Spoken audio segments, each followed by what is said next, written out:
সুপ্রিয় শিক্ষার্থীরা, আসসালামু আলাইকুম। আশা করি সবাই খুব ভালো আছো। তোমরা জানো ইতোমধ্যেই আমরা রসায়ন দ্বিতীয় পত্রে তড়িৎ রসায়ন অধ্যায়টি আলোচনা করছি। ইতোমধ্যে এই অধ্যায়ের তোমরা তড়িৎ রসায়নের কিছু প্রাথমিক ধারণা, ফ্যারাডের সূত্র এবং তড়িৎ রাসায়নিক তুল্যাঙ্ক নির্ণয়, তড়িৎ রাসায়নিক তুল্যাঙ্ক কাকে বলে এগুলো জেনেছো। আজ আমরা একটা নতুন জিনিস পড়ব, ফ্যারাডের দ্বিতীয় সূত্র এবং এক ফ্যারাডে বলতে কি বুঝো। প্রিয় শিক্ষার্থীরা, এখন আমরা জানবো যে এক ফ্যারাডে বলতে কি বুঝো। এর জন্য তোমাদের একটি সমীকরণ জানতে হবে। তোমরা প্রত্যেকেই জানো সিলভার, যার প্রতীক Ag, সিলভারের যোজনী 1, তারপর আমরা একটা প্লাস চিহ্ন দেই।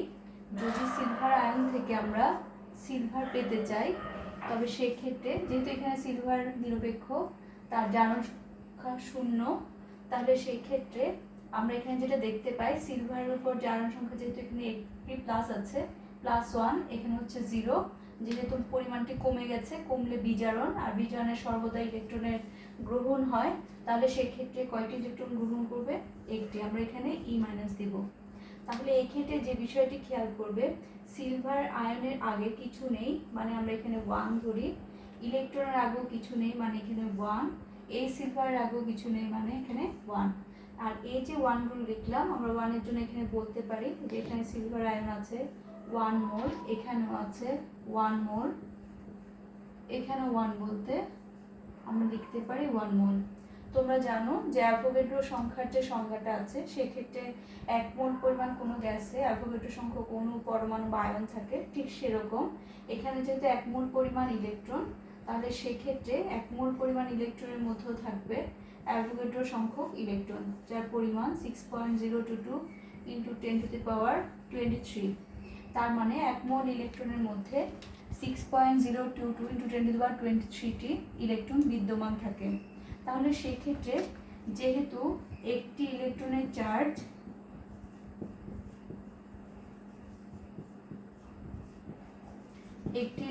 চার্জ তোমাদের প্রত্যেকের আশা করি জানা আছে যে চার্জের পরিমাণ 1.602 × 10⁻19 কুলম।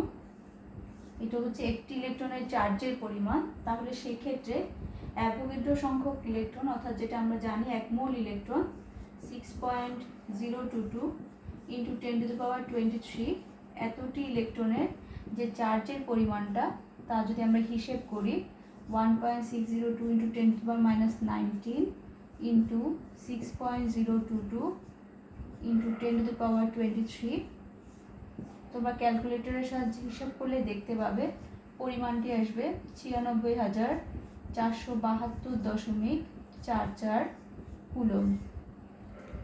তাহলে সেক্ষেত্রে আমরা এই যে পরিমাণটি আছে, এই পরিমাণটিকে অ্যাপ্রক্সিমেটলি আমরা ব্যবহার করতে পারি 96,000।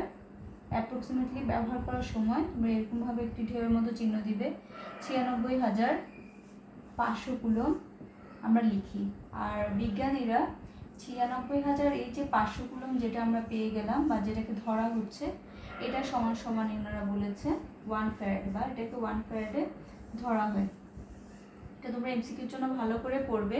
তাহলে সবাই যেটা খেয়াল করবে, এই যে 96,500 কুলম যে মানটি এসেছে, তা কিন্তু 1 মোল ইলেকট্রনের মোট যে পরিমাণটা, চার্জের পরিমাণ, তা থেকে আমরা পেয়ে গেলাম। তাহলে এক ফ্যারাডের যে সংজ্ঞাটা আমরা বলবো, 1 মোল ইলেকট্রনের মোট চার্জের পরিমাণকে বলা হয় 1 ফ্যারাডে। তোমরা সবাই আবার খেয়াল করবে, 1 মোল ইলেকট্রনের মোট যে চার্জের পরিমাণ, দেখো এই যে পরিমাণটি যেটা এখানে ছিল 6.022 × 10⁻23, এটা কিন্তু 1 মোল ইলেকট্রনের পরিমাণই ছিল। আর 1 মোল ইলেকট্রনের জন্য আমরা মোট যে চার্জের পরিমাণটা পেয়ে যাচ্ছি, তাকে আমরা বলবো 1 ফ্যারাডে। আর 1 ফ্যারাডের মান সর্বদা হচ্ছে 96,500 কুলম। এটা তোমাদের এমসিকিউর জন্য। এছাড়াও তোমাদের গাণিতিক কিছু সমস্যা আছে, তার সমাধান করতে আমাদের এটা দরকার হবে। প্রিয় শিক্ষার্থীরা, এই পর্যায়ে আমরা জানবো ফ্যারাডের সূত্র থেকে কিভাবে একটি ইলেকট্রনের চার্জ নির্ণয় করবে। সবাই যেহেতু খেয়াল করে দেখবে, কিছুক্ষণ আগে আমরা 1 ফ্যারাডে পড়েছি, সেক্ষেত্রে ম্যাম একটি বিক্রিয়া লিখেছিলাম যে সিলভার আয়ন থেকে যদি আমরা সিলভার ধাতু পেতে চাই তবে সিলভার আয়নকে একটি ইলেকট্রন গ্রহণ করতে হবে। তাহলে সবাই এই যে উপরোক্ত যে প্রশ্নটি আছে যে ফ্যারাডে সূত্র থেকে কিভাবে একটি ইলেকট্রনের চার্জ নির্ণয় করবে, এই প্রশ্নটির উত্তর করার সময় যেটা খেয়াল করবে আমাদেরকে লাইন লিখতে হবে, বিক্রিয়া তোমাদেরকে লিখতে হবে না। ম্যাম শুধু বোঝার সুবিধার জন্য এখানে বিক্রিয়াগুলো লিখলাম, তোমাদেরকে বাংলায় কিছু লিখে লিখতে হবে। আমি যা বলছি তোমরা মনোযোগ দিয়ে শুনবে এবং তোমরা সেটা খাতায় লিখে নেবে। তোমরা যা লিখবে যে আমরা জানি যে সিলভারের উপরে যেহেতু এখানে একটি প্লাস, তার মানে সিলভারের আমরা যেহেতু একটা প্লাস দেখতে পাচ্ছি তার মানে সিলভার একটি ইলেকট্রন ত্যাগ করে, আর সেক্ষেত্রে সিলভারের যোজনী আমরা জানবো 1। তাহলে এক যোজি একক ধনাত্মক চার্জযুক্ত কোনো একটা ধনাত্মক আয়নকে যদি আমরা এক মোল ধাতুতে রূপান্তর করতে চাই, তোমরা জানো এখানে 1 যেহেতু আছে, কিছুক্ষণ আগে আমরা যেটা পড়লাম যে এখানে 1 আছে, আমরা এখানে 1 মোল লিখতে পারি। তাহলে সেই ক্ষেত্রে তোমরা যেটা লিখবে খাতায় যে আমরা জানি এক যোজি এক মোল ধনাত্মক চার্জকে যদি আমরা এক মোল ধাতুতে রূপান্তর করতে চাই তবে এক মোল ইলেকট্রনের প্রয়োজন। আর আমরা জানি এক মোল ইলেকট্রনের মোট চার্জের পরিমাণটাই হলো 1 ফ্যারাডে। তাহলে তোমরা যেটা গুছিয়ে লিখবে সেটা হলো এক যোজি একক ধনাত্মক চার্জকে এক মোল একক ধনাত্মক চার্জকে যদি এক মোল ধাতুতে রূপান্তর করতে চাই তবে 1 ফ্যারাডে বিদ্যুতের প্রয়োজন হয়। তাহলে সেই ক্ষেত্রে আমরা যেহেতু এখানে জেনে গেলাম এক যোজি অর্থাৎ যোজনী জানি, সেই ক্ষেত্রে আমরা বললাম যে 1 মোল ইলেকট্রন লাগবে, আর 1 মোল ইলেকট্রন মানে 1 ফ্যারাডে। ধরলাম এমন একটা ধাতু আছে যার যোজনীটা আমরা জানি না বা কিছু, ম্যামে যেখানে n প্লাস লিখলাম, যদি তার যোজনী 1 হয় তাহলে n এর মান 1 হবে, তখন আমরা একটা প্লাস দিতে পারবো। যদি যোজনী 2 হয় তাহলে আমরা 2 প্লাস এভাবে লিখতে পারবো। তাহলে উপরের বিক্রিয়ার মতো করে নিচের বিক্রিয়াটিকে যদি আমরা বলতে চাই, তোমরা ওই বাংলা লেখাটুকু লিখার পরপরই লিখবে যে n যোজি, যেহেতু এখানে n এর মানটা আমাদের জানা নেই তাহলে আমরা ধরে নিব তার যোজনীটা n। তাহলে n যোজি যদি এক ধনাত্মক এক মোল, যেহেতু তার আগে কিছু নাই তার মানে আমরা এখানে বলবো 1 মোল, যে n যোজি 1 মোল ধনাত্মক চার্জকে যদি আমরা 1 মোল ধাতুতে রূপান্তর করতে চাই তাহলে এই ক্ষেত্রে আমরা বলবো এখানে পরিমাণটি 1। তাহলে সেক্ষেত্রে n যোজি 1 মোল ধনাত্মক চার্জকে 1 মোল ধাতুতে রূপান্তর করতে তাহলে আমরা বলবো n f ফ্যারাডে বিদ্যুতের প্রয়োজন হয়। যখন 1 যোজি ছিল তখন সেক্ষেত্রে আমরা বলছি 1 ফ্যারাডে, যেহেতু n যোজি তাহলে আমরা বলবো n f ফ্যারাডে বিদ্যুতের প্রয়োজন হয়। যেহেতু তোমরা ইতিমধ্যেই জেনেছো যে 1 ফ্যারাডে সমান 96,500 কুলম, তাহলে আমরা n f সমান যা লিখতে পারি n ইন্টু 96,500 কুলম। তাহলে শিক্ষার্থীরা যেটা খেয়াল করবে, তোমরা বাংলা লেখাটি লেখার সময় আবারও বলছি, তোমরা শুরুতে যেটা করবে যে আমরা জানি এক যোজি 1 মোল ধনাত্মক চার্জকে 1 মোল ধাতুতে রূপান্তর করতে 1 ফ্যারাডে বিদ্যুতের প্রয়োজন হয়। তাহলে একইভাবে n যোজি 1 মোল ধাতুকে 1 মোল ধনাত্মক আয়নকে 1 মোল ধাতুতে রূপান্তর করতে n f ফ্যারাডে বিদ্যুতের প্রয়োজন।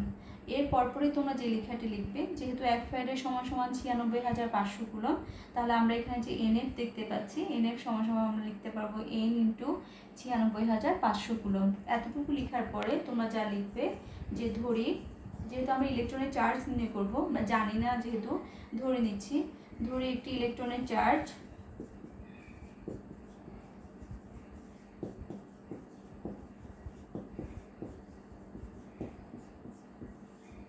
সমান ই মাইনাস, এটা আমরা ধরে নিলাম।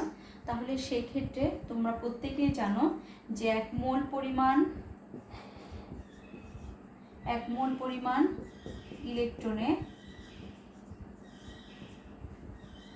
ইলেকট্রন সংখ্যা হচ্ছে মোট অ্যাভোগাড্রো সংখ্যক 6.022 ইন্টু 10⁻23।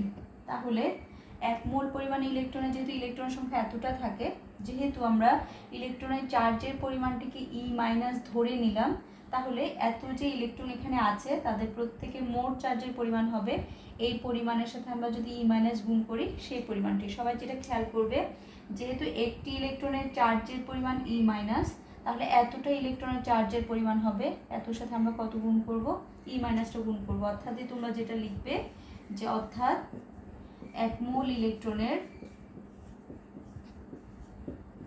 মোট চার্জের পরিমাণ 1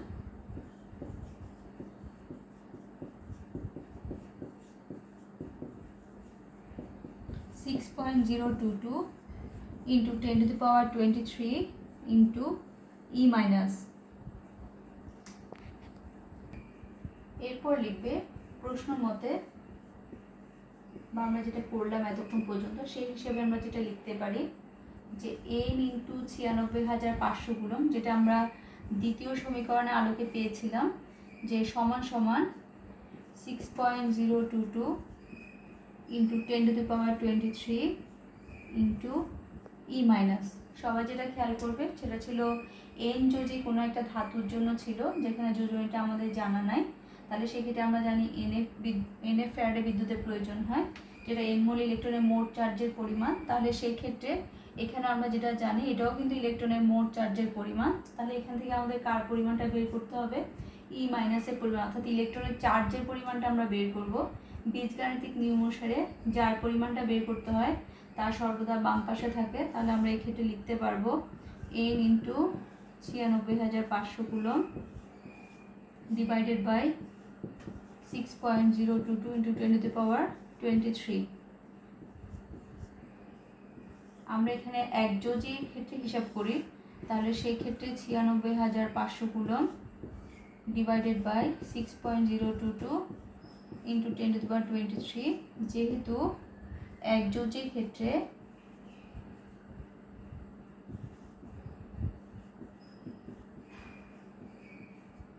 n equals to 1, তাহলে সেক্ষেত্রে তোমরা ক্যালকুলেশন করলে দেখতে পাবে মানটা আসবে 1.602 ইন্টু 10 টু দি পাওয়ার -19। আর চার্জের একক অবশ্যই কুলম, যেটা এখানে দেওয়া আছে।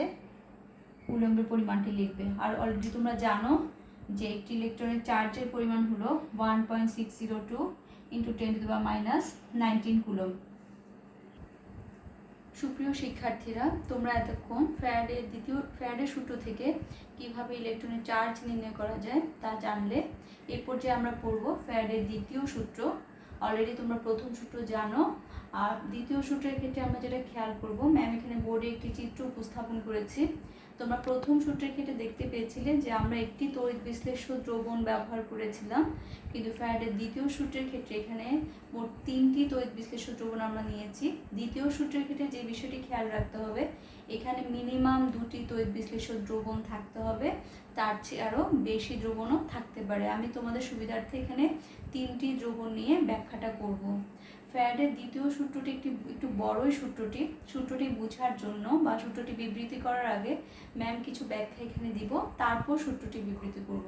সবাই যেটা খেয়াল করবে, এখানে মোট 3টি পাত্র আমি নিয়েছি, যার মধ্যে 3টা দ্রবণের বিষয় দেখা যাচ্ছে। ধরে নিচ্ছি প্রথম দ্রবণটিতে রাখা আছে বা তড়িৎ বিশ্লেষণে যাকে রাখা আছে তা হলো সিলভার নাইট্রেট, যেখানে সিলভার আয়ন আছে, নাইট্রেট আয়ন আছে। এরপর নিলাম এখানে কপার সালফেট। এরপর তৃতীয় দ্রবণটিতে নিলাম ক্রোমিয়াম সালফেট। তোমরা প্রত্যেকেই জানো ক্রোমিয়ামের যোজনী 3 এবং সালফেটের যোজনী 2, কপারের যোজনী 2, সালফেটের 2, কাটাকাটি যায় বিধে আমরা লিখি নাই।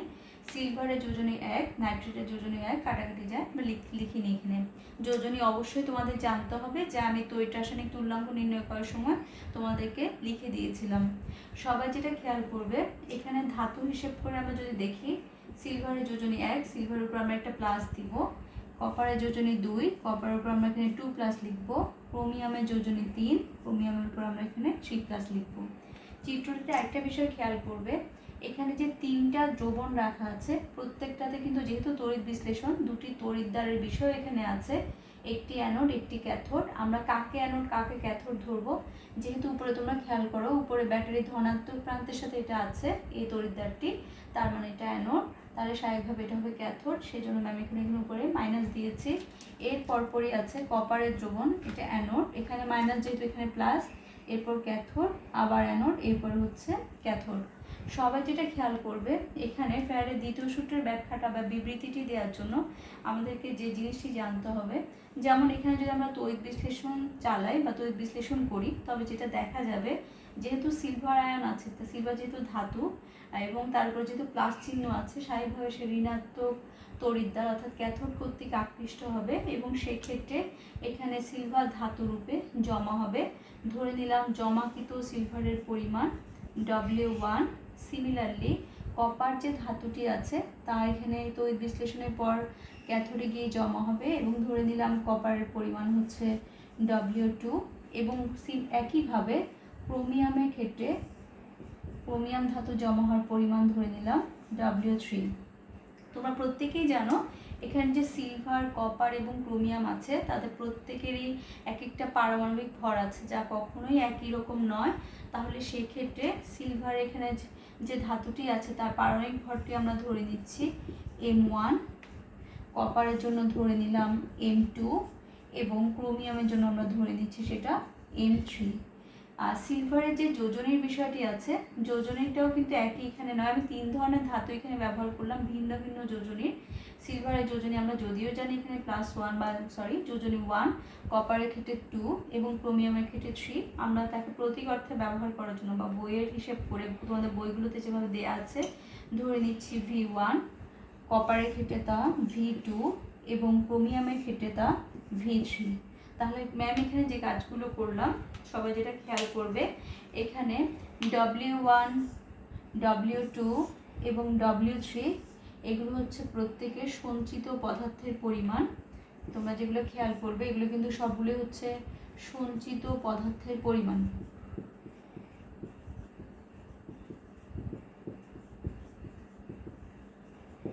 আর M1, M2, M3 এই যে 3টে আমরা লিখলাম এগুলো হচ্ছে যথাক্রমে তাদের পারমাণবিক ভর, এবং V1, V2, V3 যেটা আছে এগুলো হচ্ছে তাদের যোজনী।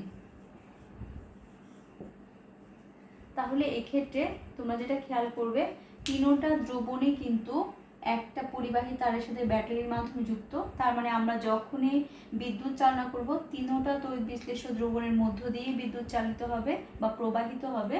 এবং সেক্ষেত্রে প্রথম যে 1 নম্বর যে দ্রবণটা আছে সেখানে সিলভার আয়ন থেকে সিলভার ধাতু, কপার দ্বিতীয়টাতে কপার আয়ন থেকে কপার ধাতু, এবং ক্রোমিয়াম 3 নম্বর যে দ্রবণটি আছে সেখানে ক্রোমিয়াম আয়ন থেকে ক্রোমিয়াম ধাতুতে সেটা রূপান্তরিত হবে। এবার আমরা ফ্যারাডের দ্বিতীয় সূত্রটি বিবৃতি করব, যেখানে ফ্যারাডের দ্বিতীয় সূত্রে বলা আছে যদি বিভিন্ন তড়িৎ বিশ্লেষ্য দ্রবণের মধ্য দিয়ে, ম্যাম এখানে বিভিন্ন তড়িৎ বিশ্লেষ্য দ্রবণ নিয়েছি, যদি বিভিন্ন তড়িৎ বিশ্লেষ্য দ্রবণের মধ্য দিয়ে একই পরিমাণ বিদ্যুৎ প্রবাহিত হয়, যেমন দেখো এখানে কিন্তু একটাই পরিবাহী তারের সাথে ব্যাটারি যুক্ত করে তিনোটা দ্রবণকে রাখা আছে, তার মানে একই পরিমাণ বিদ্যুৎ তিনোটা দ্রবণের মধ্য দিয়ে প্রবাহিত হচ্ছে। তাহলে সূত্র দ্বারা যেটা বলা আছে, যদি বিভিন্ন তড়িৎ বিশ্লেষ্য পদার্থের মধ্য দিয়ে একই পরিমাণ বিদ্যুৎ প্রবাহিত হয় তবে সেক্ষেত্রে বিভিন্ন তড়িৎদ্বারে সঞ্চিত পদার্থের পরিমাণ হবে বিভিন্ন তড়িৎদ্বারে, ম্যাম এখানে ক্যাথোডগুলোকে কনসিডার করলাম তোমাদের সুবিধার্থে, বিভিন্ন তড়িৎদ্বারে সঞ্চিত পদার্থের পরিমাণ। যেমন ধরো ম্যাম যদি 1 নম্বর দ্রবণের কথা কনসিডার করি, 1 নম্বর দ্রবণে ধরলাম এটা 1 নম্বর, এরপর এটা 2 নম্বর এবং এখানে 3 নম্বর। 1 নম্বর দ্রবণের ক্ষেত্রে আমরা যেটা খেয়াল করব যে 1 নম্বর দ্রবণের ক্ষেত্রে সঞ্চিত পদার্থের পরিমাণ, যেটা তোমাদেরকে আগেই বলা আছে যে W1 বলা আছে ফ্যারাডের সূত্র অনুসারে বিভিন্ন তড়িৎদ্বারে সঞ্চিত পদার্থের পরিমাণ হবে যে সেই সকল পদার্থের পারমাণবিক ভরকে তাদের সংশ্লিষ্ট আয়নের চার্জের সংখ্যা দ্বারা বা যোজনী যেটাকে আমরা বলছি, এখানে তোমরা একটু খেয়াল করবে যোজনী অথবা চার্জ সংখ্যা, সংশ্লিষ্ট আয়নের যোজনী অথবা চার্জ সংখ্যা দ্বারা ভাগ করলে যে ভাগফল পাওয়া যাবে তার সমানুপাতিক। তাহলে সেক্ষেত্রে সূত্রটা যেহেতু অনেক বড়, ম্যাম একটু গাণিতিক আকারে দেখাচ্ছি। সূত্রে যেটা বলা আছে যে W1 সমানুপাতিক M1 ডিভাইডেড বাই V1। সবাই যেটা খেয়াল করবে, আমি সূত্রটা আরেকবার বলছি, যদি বিভিন্ন তড়িৎ বিশ্লেষ্য দ্রবণের মধ্য দিয়ে একই পরিমাণ বিদ্যুৎ প্রবাহিত হয় তবে বিভিন্ন তড়িৎদ্বারে সঞ্চিত পদার্থের পরিমাণ, ম্যাম 1 নম্বর দ্রবণের জন্য ধরলাম W1, সঞ্চিত পদার্থের পরিমাণ হবে তাদের নিজ নিজ পারমাণবিক ভরকে, যেহেতু সঞ্চিত পদার্থের পরিমাণ এখানে সিলভারটা আমরা কনসিডার করলাম তার পরিমাণ ছিল W1, তাহলে সেই ক্ষেত্রে তার পারমাণবিক ভরকে চার্জ সংখ্যা দ্বারা যদি আমরা ভাগ করি যে ভাগফলটা পাবো তার সমানুপাতিক। তাহলে 1 নম্বর দ্রবণের জন্য তার যদি W1 সমানুপাতিক M1 ডিভাইড বাই V1 হয়, তাহলে 2 নম্বর যে দ্রবণটা আছে 2 নম্বর দ্রবণের ক্ষেত্রে তোমরা খেয়াল করবে সঞ্চিত পদার্থের পরিমাণটা হচ্ছে এখানে W2 আশা করি তোমরা বুঝতে পারছো যে সমানুপাতিক আমরা লিখব m2 ডিভাইডেড বাই v2, কারণ এই ক্ষেত্রে আমরা পারমাণবিক ভর কনসিডার করেছি m2, আর চার সংখ্যার বা যোজনী যেটা বলছি তা কনসিডার করলাম v2। একই রকমভাবে 3 নম্বর দ্রবণের ক্ষেত্রে আমরা লিখতে পারবো w3 সমানুপাতিক m3 ডিভাইডেড বাই v3, এভাবে আমরা লিখতে পারি। এখন এই যে সমানুপাতিক বিষয়গুলো দেয়া হলো, এখান থেকে যদি আমরা সমীকরণ আকারে লিখতে চাই, w1 সমানুপাতিক চিহ্ন তুলে দিলে সমান সমান দিতে হয়, একটা সমানুপাতিক ধ্রুবক আমাদের দরকার আছে, কে আমরা লিখলাম m1 বাই v1। এরপর আমরা এখানে লিখতে পারবো w2 equals to k into m2 by v2, এখানে লেখা যাবে w3 equals to k into m3 divided by v3। এরপর আমরা যেটা লিখতে পারি যে সুতরাং w1 divided by m1 by v1 equals to k, আর w2 divided by m2 by v2 equals to k, w3 divided by m3 divided by v3 equals to k। তোমরা এখানে একটা জিনিস খেয়াল করবে, ম্যাম এখানে যে সমানুপাতিক চিহ্ন লিখেছি কে, এটা কিন্তু সবার ক্ষেত্রে কে লিখলাম, এখানে কিন্তু আমরা k1 k2 k3 লিখিনি। তার প্রধান কারণ হচ্ছে এখানে কিন্তু যে বিভিন্ন তড়িৎ বিশ্লেষ্য দ্রবণগুলো রাখা আছে তাদের মধ্য দিয়ে কিন্তু একই পরিমাণ বিদ্যুৎই প্রবাহিত হচ্ছে, তাই এখানে সমানুপাতিক ধ্রুবকের পরিমাণটা সবার জন্যই একই রকম। যদি বিভিন্ন রকমের তড়িৎ বিশ্লেষণ দ্রবণের মধ্য দিয়ে আমরা ভিন্ন ভিন্ন পরিমাণের বিদ্যুৎ চালনা করতাম, তবে সেক্ষেত্রে কে এর পরিমাণটাকে আমরা এখানে পরিবর্তন করতাম। তাহলে তোমরা এখানে যে বিষয়টি খেয়াল করবে, ফ্যারাডের দ্বিতীয় সূত্রের ক্ষেত্রে, ম্যাম সূত্রটা একবার বলছি এরপর প্লাস লাইন বলবো, সেটা হচ্ছে সূত্রটার ক্ষেত্রে যদি বিভিন্ন তড়িৎ বিশ্লেষ্য দ্রবণের মধ্য দিয়ে একই পরিমাণ বিদ্যুৎ প্রবাহিত করা হয়, তবে বিভিন্ন তড়িৎদ্বারে সঞ্চিত পদার্থের পরিমাণ হবে তাদের নিজ নিজ গ্রাম পারমাণবিক ভরকে তাদের সংশ্লিষ্ট আয়নের চার্জ সংখ্যা দ্বারা ভাগ করলে যে ভাগফল পাওয়া যায় তার সমানুপাতিক। এবং সেই ক্ষেত্রে সমানুপাতিক চিহ্ন উইথড্র করার পরে আমরা সমান চিহ্ন দেওয়ার পরে বা ধ্রুবক দেওয়ার পরে আমরা যে জিনিসটি দেখতে পাচ্ছি যে যদি বিভিন্ন তড়িৎ বিশ্লেষ্য দ্রবণের মধ্য দিয়ে একই পরিমাণ বিদ্যুৎ আমরা চালনা করি, তবে সেক্ষেত্রে সঞ্চিত পদার্থের পরিমাণগুলোকে গ্রাম পারমাণবিক ভর এবং চার্জ সংখ্যা দ্বারা ভাগ করার পরে ভাগফলের অনুপাতটা কিন্তু সবার ক্ষেত্রেই সমান আসে, অর্থাৎ সবার ক্ষেত্রে কিন্তু এখানে কে পরিমাণ আমরা দেখতে পাই। এই বিষয়টির উপরে তোমাদের বোর্ড পরীক্ষায় একটি প্রশ্ন আছে, একটি গাণিতিক সমস্যা আছে, তোমরা তা সমাধান করবে। শিক্ষার্থীরা, তোমরা আজকের বিষয়গুলো ভালোভাবে পড়বে এবং যদি কোনো সমস্যা দেখতে পাও তোমরা তা কমেন্টস করে জানাবে। সবাই খুব ভালো থাকবে, ধন্যবাদ।